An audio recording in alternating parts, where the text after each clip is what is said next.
Day 15 on Eric's truck starts out in my backyard. When I took apart Ron's 1961 Chevy pickup, I saved a bunch of parts, and I used to own a junkyard when I first started doing this all about 20 years ago or so. So I'm just gonna go through a few things that I need here and get onto the truck. And here's the view out of my front door.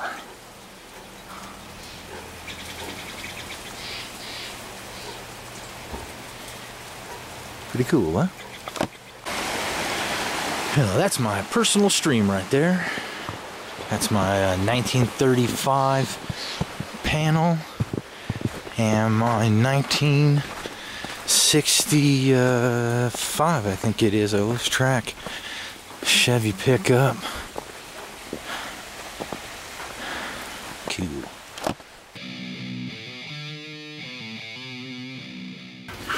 Okay, so last time we got our body work basically set up. Now I'm going to be showing you how to finish it off. We're not going to be doing a full paint job on this, so I'm just going to be doing a bit of a matching and blending in with spray paints and stuff. One of the things I'll be doing is I've got a little bit of, I've got about a quarter of vinegar, white vinegar in here like we did before, and the rest is water. I'm going to go ahead and spray it around on little places we got rust, on the whole door really. And this is going to work a lot like our phosphoric acid. It's just not as aggressive, so I don't have to worry about it messing with the paint as much and having a reaction a little bit later on. So we'll do this, and we'll get a little scratch pad, and we'll scratch where the rust is, and it'll the surface rust, and it will take off the surface rust, and where there is deeper rust that won't come off, it converts it over to a mellow kind of thing or something.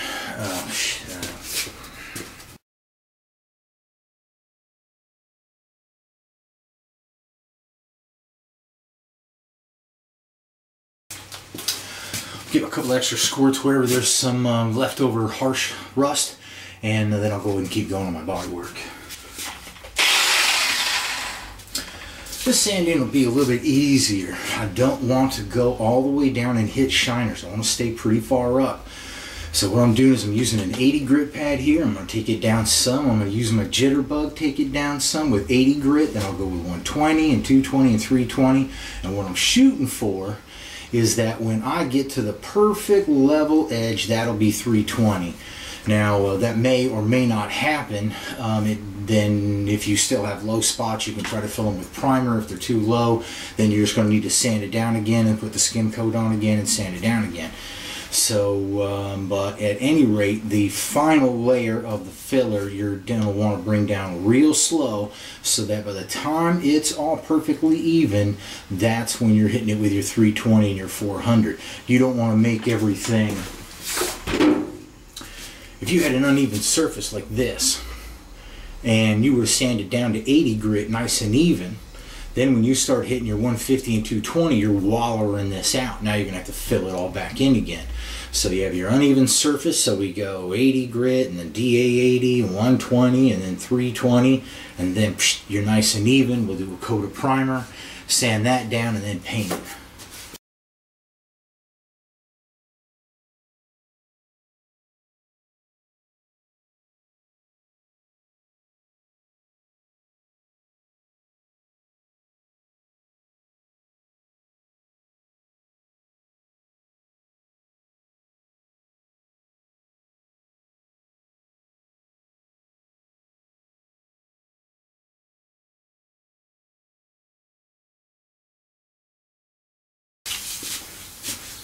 So I've sanded this down with the 80 grit. Now I need to go to the 120 or 150, whatever I got.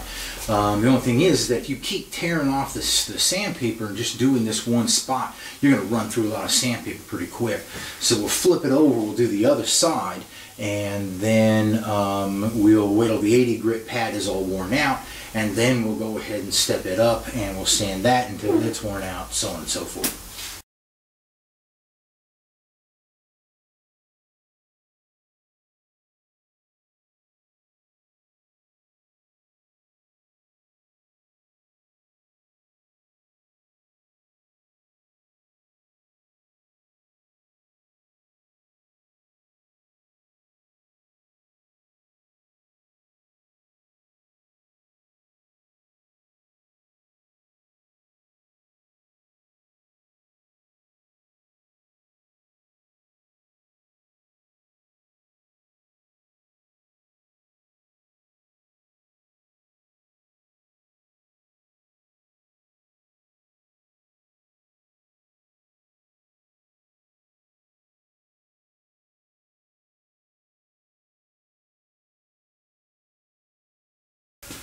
Okay, you can still see I got a couple of little low spots that I'm going to go ahead and fill in again.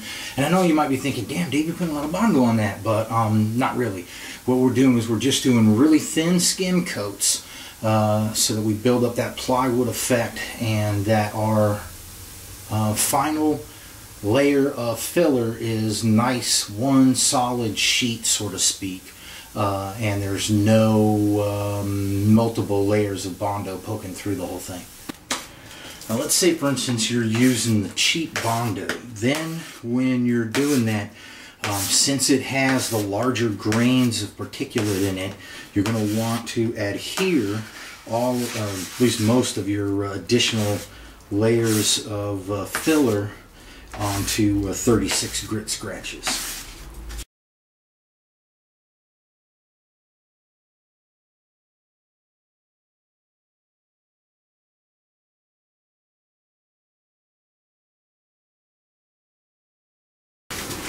So we don't want to be spending a lot of money on our sandpapers. So what we're going to do is on our large, flat, open areas, when it's nice and fresh, that's where we're going to use it on. When you get on the corners and edges up and stuff like that, it's going to chew your teeth up really quick. So we do all of our large open areas first when it's nice and fresh, and then we grind it out on our nooks and crannies.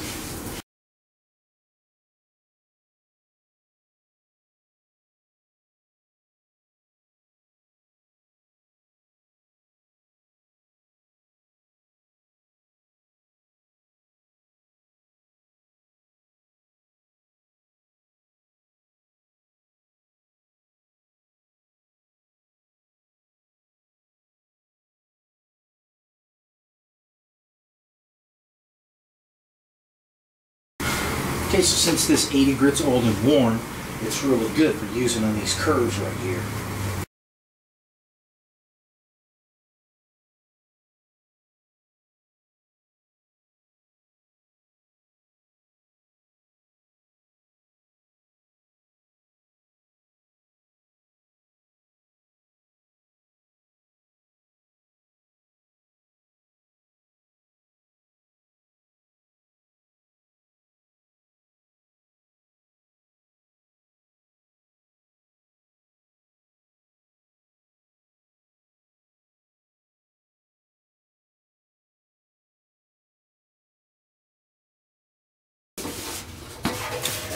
So here you can see that I've got just one nice sheet of filler.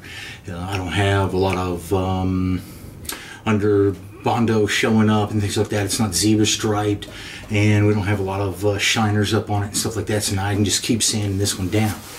But on this one, still just have a few little low spots that I want to take care of, so I'll do one more skim coat on this, just a real thin one.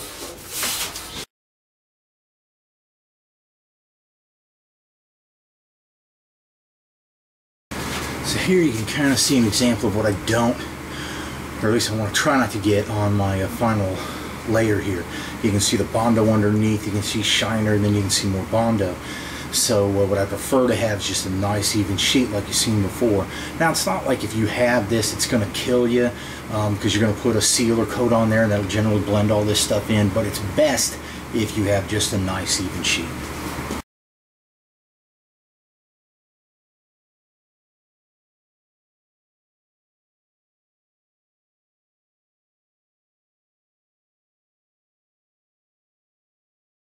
Alright, so don't mess with your Bondo too long, because once it starts drying up, then when you start trying to even it out, it'll pull up and it'll cause problems. So when it's nice and soft, work with it. As soon as it starts sharpening up, then stop.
when you're pulling off old pads, you have to be careful because sometimes this blue piece right here, it'll kind of rip off too. So gently take this off so you don't peel this blue film off. Our 80 grit sanding is done on our fenders, so I'm going to go ahead and sand those down with 150 now.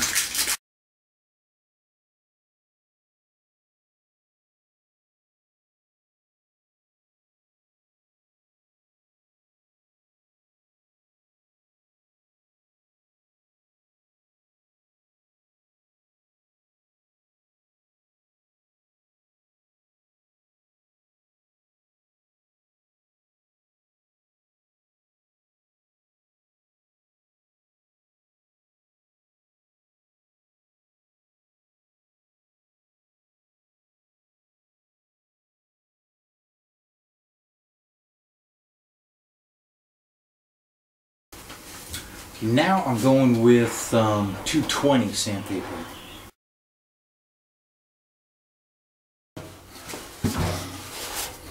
Okay, there you can see some rust. So we spray a little vinegar water on it, and then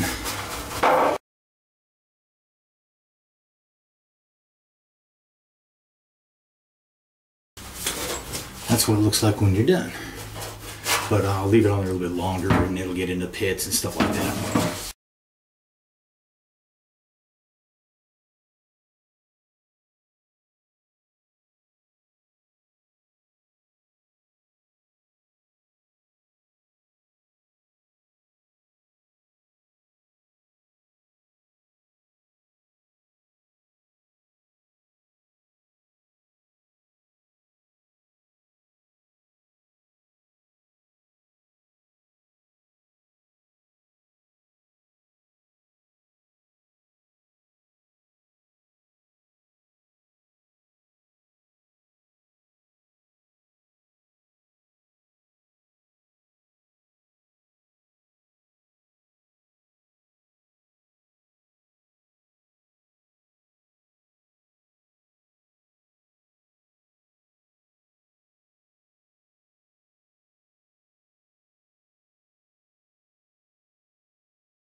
I've basically got this all set up for paint now. So what I'm going to do is I'm going to give it one more vinegar water wash. I'm going to take it outside. I'm going to wash it off with just regular water. I'm going to come back inside. I'm going to dry it all up. I'm going to get a little wax stuff on the wax grease remover on the top. Then I'm going to shoot some acid etch primer. Then I'll be shooting some filler primer. So stay tuned.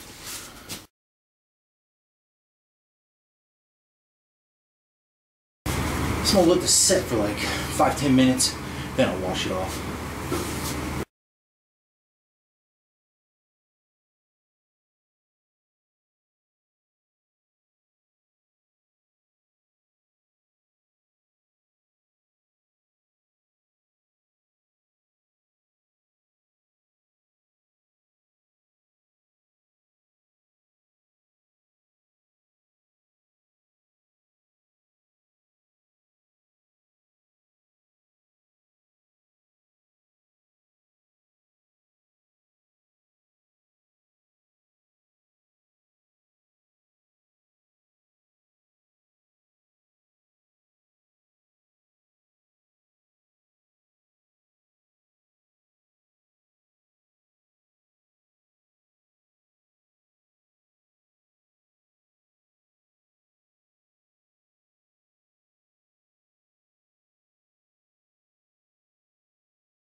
And I'm just using a little tack cloth to get any little dust bunnies.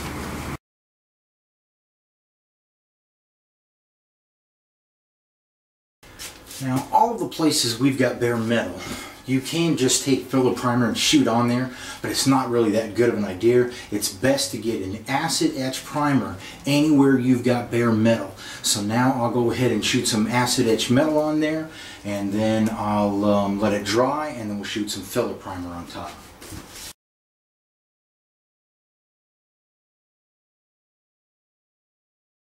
Any place that inside the fender where I can still see maybe there's a little bit of rust, or I suspect there might be, there we'll go ahead and get some rust converting paint on there.